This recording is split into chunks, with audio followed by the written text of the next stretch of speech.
So I'm going to try to pull together a number of insights and learnings for you as to how an organization of our size and complexity starts to, truly bring to life the behaviors and characteristics of a startup.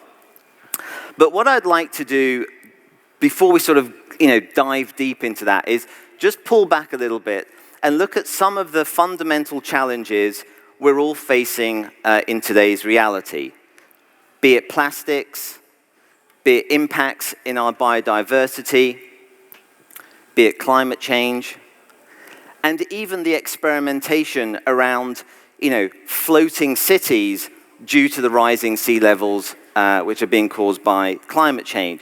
So, we're all facing some very, very impactful changes which are going to have, especially for an organization like ourselves, is going to have an impact on global agriculture, food security, nutrition. And so, you've got to start to think about how do we play and respond to those sort of macro external factors.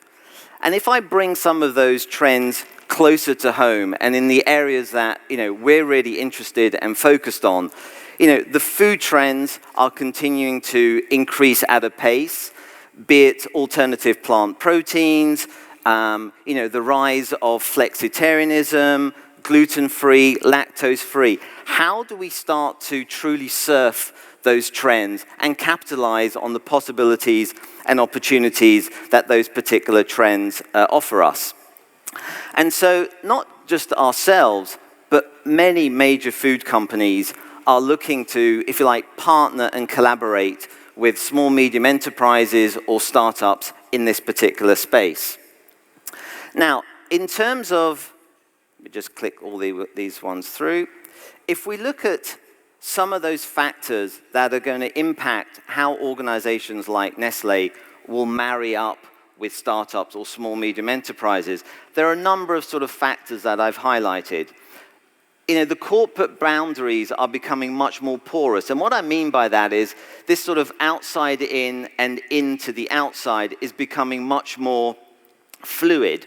No longer is the adage within our organization that we know all the answers inside. We don't. And so we have to extend to the outside world to get those solutions to some of the problems that we're facing today.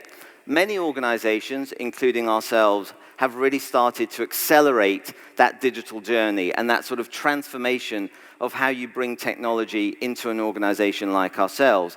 Or if you take regulatory or food regulation, it is becoming tougher and tougher all the time. So those things are all driving the reason and the rationale why an organization like Nestlé has to collaborate and extend its sort of working relationship with the outside world. Now, how do you start to begin and navigate within this landscape as well? And one of the first things that, we did within our team is really start to understand, the role and the importance of startups, okay? They're not like any third-party supplier, and so they have to be managed and treated in a very different way. And when you look at the behaviors and the competencies of a startup, there are many sort of traits or adjectives that big corporates like Nestlé would love to have, okay? Agility is not an adjective that you would loosely use with an organization of our size or complexity. Specialization, understanding the application of technology to enhancing consumer needs. That's something, again, that we need to look to the outside world to do. We also need to look at, principles of lean design, rapid prototyping. How do you bring that in-house and work with those startups so that we start to accelerate the way that we do innovation?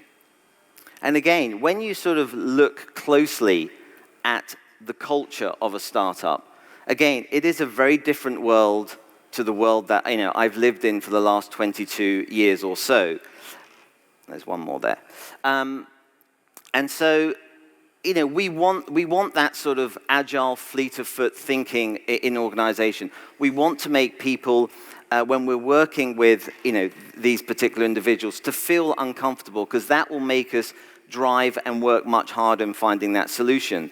We want that sort of, if you like, lack of hierarchical teamwork that these startups have within their organizations. We want to work with the best young talent that's out there. That's not to say that we don't have talented individuals within our organization, but I've met hundreds of startups over the last few years, and I'm truly blown away by meeting these sort of young 20-year-olds who, when you ask them, why do you do what you do? Most of the times the response to that question is, because I want to change the world, okay? If I was to ask that question inside to many of our marketeers, that's not the response that I would get. So it's that passion, that sort of fire inside them that we want to bring in. And the other thing that is a frustration that I've lived with many years within Nestlé is we also live within silos. Many functions don't even speak to one another. And we have a sort of a saying internally, if only Nestlé knew what Nestlé knows, because of that silo mentality. You don't get that in a startup because everybody has a value and an input to give, and they don't have the luxury of time to work within silos, because everybody contributes and everybody has to add value. So the characteristics, the cultural dimension of startups is something that we want to bring in. But they also face challenges, whether it's building that consumer trust. And what I mean by that is building it fast. We've been in the business for 153 years. We have many iconic brands that over decades, we've built that really strong trust with consumers. Scalability, and what I mean by scalability is access to geographic markets. We operate in 190 plus markets. So if we have the right solution that truly enhances, consumer experiences and makes that experience seamless, we can provide them with that rapid access and deployment to our geographic footprint. And in some markets and in some countries, they also have issues in terms of access to funding. Now, in some markets, it's much, much easier. In others, it's much, much harder. But Nestlé can also provide them with that sort of financial lubrication in getting that particular solution up and running. Now, what is our role in all of this, okay? It's all very well saying we want to partner, we want to collaborate with startups, but how does an organization of our size truly hold hands and, if you like, get into bed with startups and SMEs? And again, before we dive into that particular layer, let's just put our organization into context, okay? We're big, we're very complex, we're decentralized. The power sits with the markets because that's where the P&L sits. They know the consumer much, much better and much more intimately than we do sitting in our Vevey head office in Switzerland. And the layers of, if you like, decision-making that you have to go through. Like I was saying before, agility is not an adjective that you would apply very easily to a company of our size. But our ambition is really, really clear. We need to partner with the outside world in really driving that sort of seamless consumer experience, in understanding how technology, when you apply it to deep consumer circumstances of struggle, truly make their lives better, and obviously contribute to a healthier future for them as well. And within our team, in terms of how we articulate it for the mission that we have within my team, it's all about, and you'll hear me say this many, many times, the consumer is always first, okay? Understanding their problems, understanding how we can make their lives as seamless and as frictionless as possible is really important. Consumers don't swallow technology, okay? We need to understand the bridge between what does technology do to that experience when a consumer is buying or consuming or using one of our brands. And so we're looking at business model innovation, we're looking at service propositions, so we're looking beyond product. And that's, again, really, really important. And our team is also about understanding and identifying what those opportunities could be. And we're also bringing in-house how do you, bring the principles of lean design thinking and rapid prototyping so that you can accelerate that front-end interaction with the consumer to understand whether your concept or proposition is actually, going to meet the needs of those consumers. So that at a very, very early stage, you get a warning indicator to say either are we on brief, off brief? If so, what do we need to do to change? And we sort of start to begin and act like any startup does. And so when we began our journey, we talk about the innovation trifecta, or the holy trinity of innovation that I would call it. So we looked at the 3 buckets: internal, external, and open innovation. And I'm going to take you through each of those 3 in detail now, because then that will start to weave and sort of, if you like, glue together the beginning of the answers to the very, very first question that we posed at the beginning of the presentation. So our digital acceleration team was launched in 2012, and this was based on the principles of lean design. How do we work smarter, faster, internally, and really start to drive digital transformation inside our organization? One of the very, very first things that we did was that we built the Digital Acceleration Studio directly above the executive floor, okay? And we did that by design because we wanted it to be a physical, tangible thing that when those executives walked from the 5th floor to the 6th floor, because on the 6th floor of our headquarters, we have what's better termed as an exhibition of all of our latest innovation, our latest products from around the world, and the digital acceleration team sits within the middle of that. We recruit 18 high potential young managers from around the globe. They come to the headquarters, they spend 8 months on various projects within the DAT team. And I'll show you shortly a video as to the profile of those individuals and the impact that the DAT has brought to our organization. And it was anchored in 3 pillars: listening, engaging, and transforming, okay? So if I show you the next video, and you'll get a flavor of the types of individuals that we have within our team.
So you saw the studio that they were waving you from. That sits directly above the executive floor, as I was mentioning.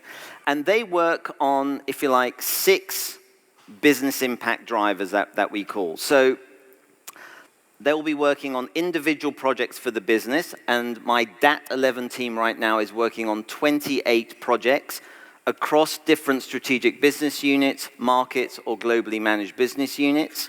And there should be one more. We're also running design thinking or hackathons for the business as well. And one of the other really important things that brings tremendous value to our leadership team is that each one of our DAT members has an executive board member or a senior leader assigned to them in terms of reverse mentoring. And that reverse mentoring can be as simple as what is Instagram and how do I use Instagram, to how can I be more of an influencer on our internal workplace, which is sort of like our internal Facebook. How can I be more digitally savvy with the organization, and how can I sort of, if you like, connect with many of the young individuals that we have within our organization? And it is truly an impactful program. I mean, we wouldn't have got to the latest wave of DAT 11 if it hadn't worked. So as you can see from the slide behind me, we've graduated over 120 individuals. It is truly global. We recruit from all over our Nestlé group, and we've worked on over 250 projects which have impacted brands and categories depending on the particular challenge that they've been asked to work on. Not only that, so if you think about, we've got the DAT mothership in Switzerland, but what it's also done is it has inspired, if you like, a community of what we call mini DAT. So again, you can see behind me on the chart the different mini DATs that we have around the world, where those individuals, and some of them are only staffed by maybe 2 or 3 individuals, but they act like our apostles on the ground. We will be transferring best practice information. We will be, looking at similar projects that we're working on centrally that they can take advantage of at a local level as well. So again, it's a hub and spoke model, if you like. We're learning from one another, and we're ensuring that that sort of professionalism that those individuals have is basically being scaled out, because that's really, really important, again, within an organization of our size, within our size. And one thing just before we close on the DAT stuff, I'm going to show you a video which is a fundamental part of what they do, which is the design thinking workshop. We work on 3 to 4 specific business problems, and within 5 days, we go from a brief to a working prototype that is pitched back to the business. And this is one of the core activities that the team does when they come to Switzerland.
So again, you can see from that film the different principles and characteristics that I showed you on the startup slide. Teamwork, multi-functions, you're presenting back to the business, you're operating and delivering your concept and proposition within 5 days, limited resources, i.e. the word frugality there, and what you saw, there were 2 projects there. There was a confectionery launch called Yes, which we've launched in a number of markets, and they wanted a very different approach to bringing that particular cereal bar into a marketplace that was incredibly saturated and incredibly competitive.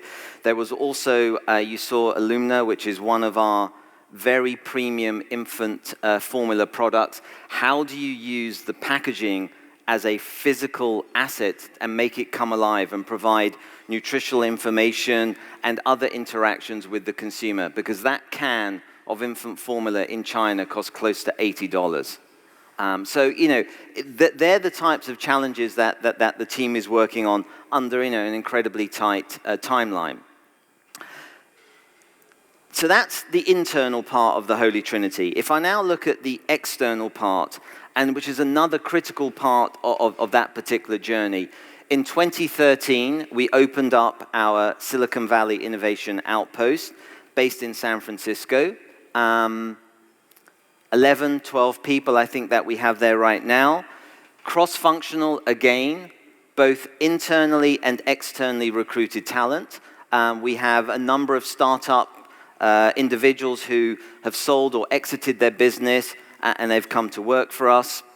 It is a global mandate that they have. So they don't just work for Nestlé USA. Even though they're based in San Francisco, they work on global projects. And some of the areas or the technology verticals that they're working on in terms of understanding those areas and how you apply them to brands, consumers, and categories are some of the ones that you see behind me. And again, it's not about understanding the technical ins and outs of voice or augmented reality or artificial intelligence. It's how do you apply those technologies to making consumers' lives as seamless and as frictionless as possible when they're using our brands.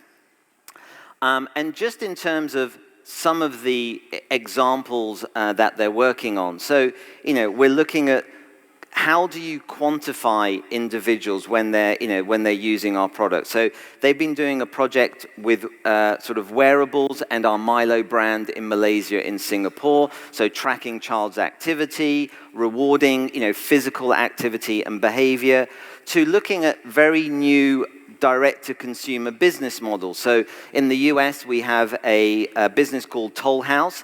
It is a chilled cookie dough so that you can make biscuits and cookies, you know, really good products from this chilled dough. So how can we think about a new D2C model where you enhance, if you like, the bakery skills of consumers? And they came up with a proposition called Sweet Bake. It is a subscription business. You pay $30-odd a month, and every month your box arrives with the chilled dough, with the recipe cards and all the other ingredients, which enhances your skills as a baker.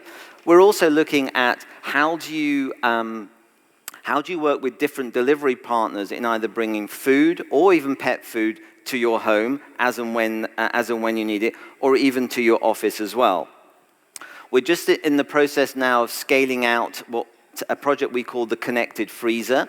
So this is a freezer where through, you can pay, you swipe your credit card, the doors open, you take out your ice cream, there is a camera inside so that it knows what product you've taken from our portfolio. That then gets sent up to the cloud, and then it's payment to your phone. But the other really lovely part about it is that it's sort of a back office inventory system. So it sends a message to our warehouse that, you know, in Gerardo's store, he's running low on product A, B, or C, and the next morning the merchandiser is there to refill your freezer. So for the owner of that particular store, it's a very frictionless, very seamless, you know, experience. And for the consumer, no need to queue up. You scan your card, and away you go. So these are some of the things that we're experimenting with. And now we're scaling that out to see if it truly does have traction on a much, much broader scale. And in terms of, you know, how the SVIO are working and delivering through digital, these are just some of the areas that I think I've sort of explained that they're pushing forward. They're responsible for really identifying what is that roadmap for us as an organization, and more importantly, how does that roadmap enhance consumers' lives? What are the types of partnerships and what are the types of startups that we should be engaging with?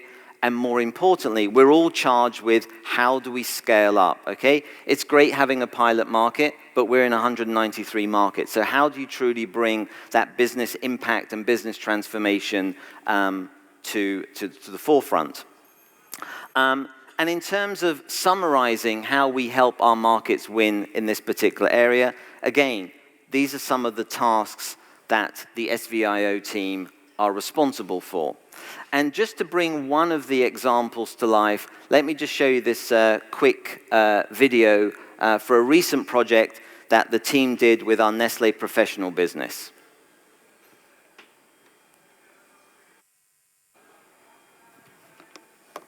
We are working with the professional team to see how the Majesto can reduce friction for offices that pool money for coffee.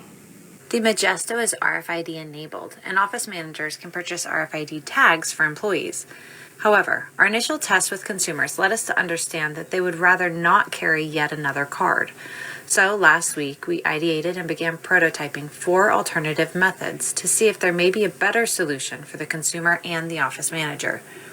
For example, can we use the machine's Wi-Fi to connect to an app where users can see their coffee credits, access their favorite customized beverages, and unlock the machine to make their drinks?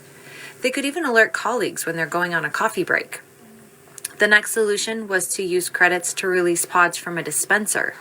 After coming up with several early concepts, we realized that the dispenser would take up too much space and it adds too much friction for the office manager. Then we looked for alternatives with RFID. Using RFID stickers, we determined employees could choose where to put the sticker and place them on their phones, current badges, or even mugs. We're getting dishwasher-safe RFID stickers to test this out. Finally, we added a camera to the top of the machine to see what an experience would be like if the Majesto could recognize you as you approached it, unlock the machine, and deduct credits as you make your coffee. Again, the application of technology to make that consumer experience as seamless and as frictionless as possible. And lastly, if you're going back to that sort of holy trinity of innovation, the open innovation part. And in 2016, we launched Henry at Nestlé, which was our global open innovation platform. Again, all about bringing the outside world in against identified business problems where we didn't have the answers to them. It is about accelerating the solutions to those problems. It is about truly harnessing the creativity and the ingenuity of startups that are out there, and then marrying that up with the scale, the resources, and the expertise that we can also bring to their particular solutions as well. And again, I'll just show you the mechanics of how Henry works.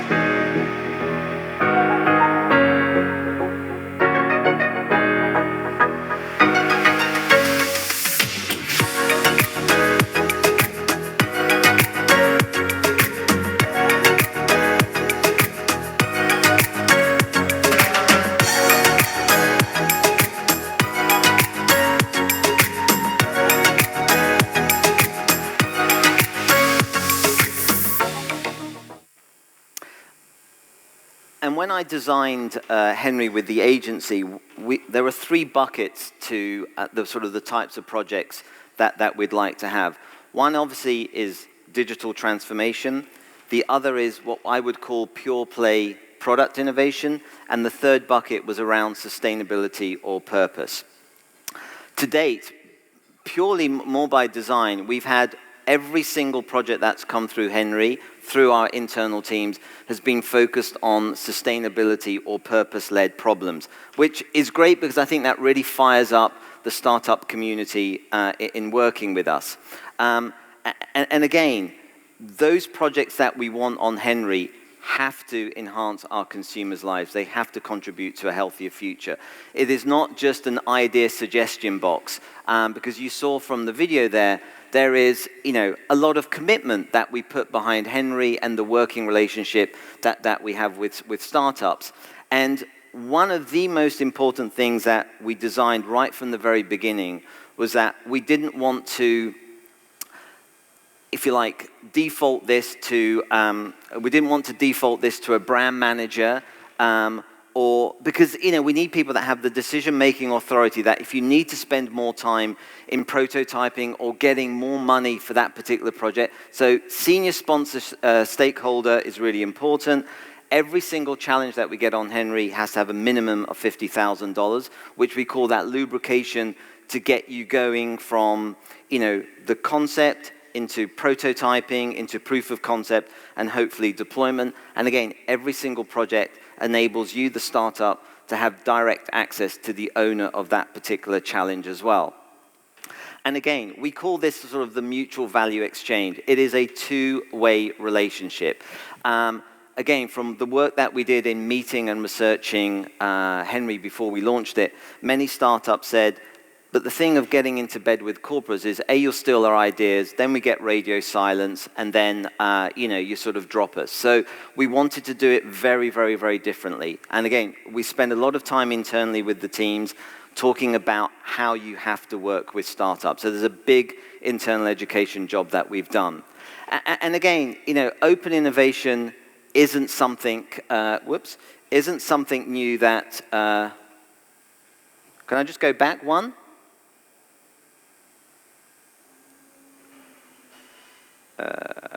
Okay, back one more. And again. I was going to show you the slide on the one with R&D. So open innovation and what R&D have been doing, it's not new to us. R&D have been working with bodies of academia, have been working with different university chairs, scientists, and really bringing the outside world in as well. So if I just flick across here now. And in terms of the impact that Henry has delivered to us in the last, 2.5, nearly 3 years now, 17 projects to date, over 500 applications against those 17 projects. And again, if you go onto the platform, you will see the different profile of projects that we've had on the platform. And I've individually listened to over 100 of those pitches, because the startup, we select 5, and each of those 5 startups has 15 minutes to pitch to the business owner. So, we're operating, as if we were startups ourselves with On Henry as well. That was the R&D slide that I wanted to show you. So, how does, if I just maybe go on to this one here.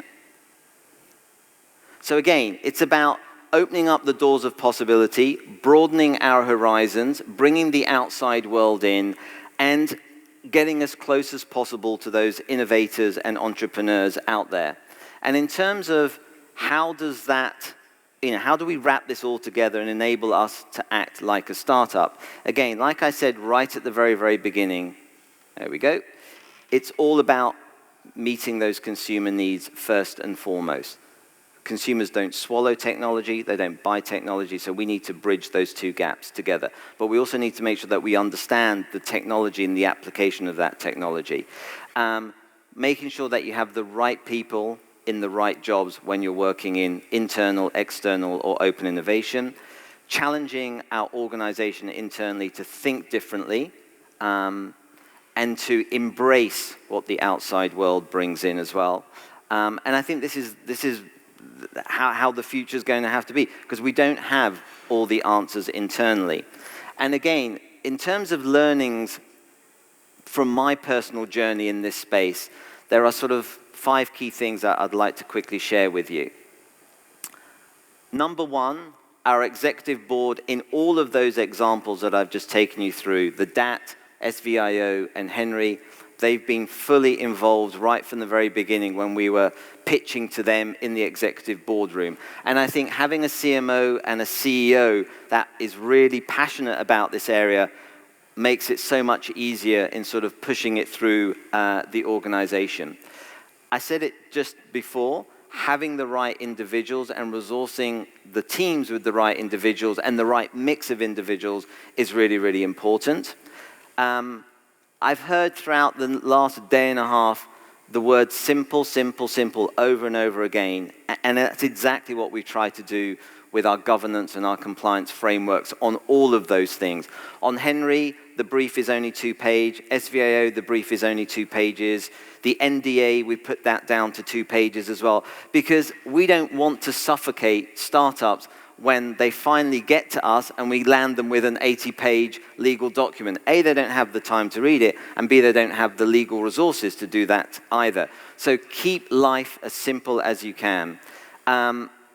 It has to be about a mutual value exchange right from the very beginning, okay? Because if you don't treat these startups accordingly, the startup community is very closed, and they will talk very, very quickly about how bad an organization is if you don't treat them accordingly. And lastly, it's been bloody difficult. It is not an easy thing. All those videos and it makes it look as if it's been relatively seamless.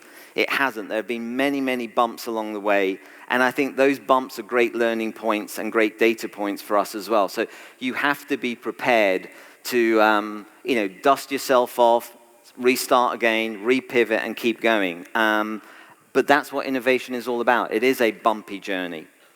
And lastly, when our new CEO arrived from the outside, which was the first time since 1923, I think, he said something that was music to our ears, especially those of us that work in innovation.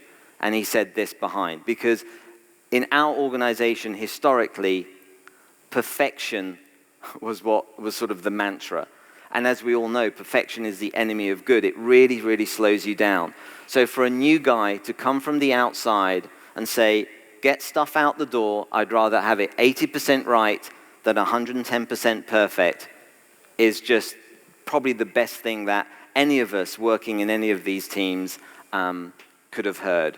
So, the journey continues. There's still a lot more that we need to do, and each day we learn something new. So I hope I've just given you an appetizer for any of you that are going along this particular journey, some of the things that you can do, the learnings, the pitfalls.